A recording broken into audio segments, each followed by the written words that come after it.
Well, Kelly, we went out to the Allergy and Asthma Center to get the answers, but they said pinpointing mold as the reason for any variety of symptoms can be difficult.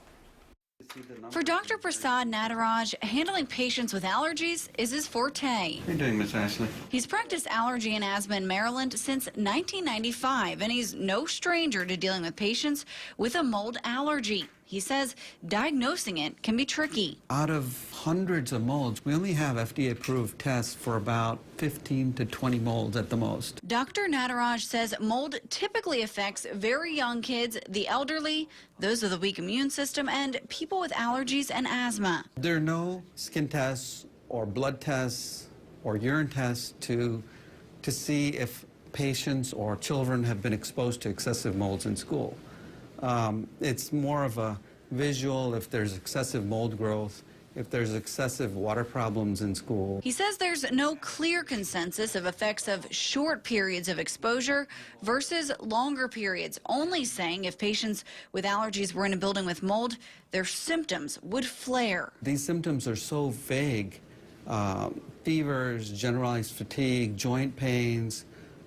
There's so many other medical conditions that could be causing it. We can't really associate it with mold exposure, whether it's at school or home or out in the environment. Dr. Nataraj says if they can correlate the reactions with sinus disease or asthma, they can try to get patients to avoid the environment, desensitize them, or treat them with medications.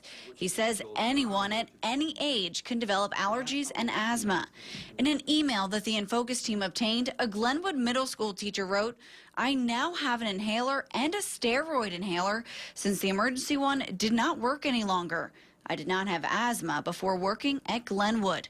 Another Glenwood staff member writes, "P.S. I am now prescribed an inhaler, which I've never had to use in my life." If you look at the number of children and adults 20 years ago, it was a lot less, but today the numbers are much higher. Nobody's been able to explain why. He says overall we still don't know why more people are on asthma medications, and says we have to look at each case individually. The big problem is there are no national accepted standards for molds in homes or schools.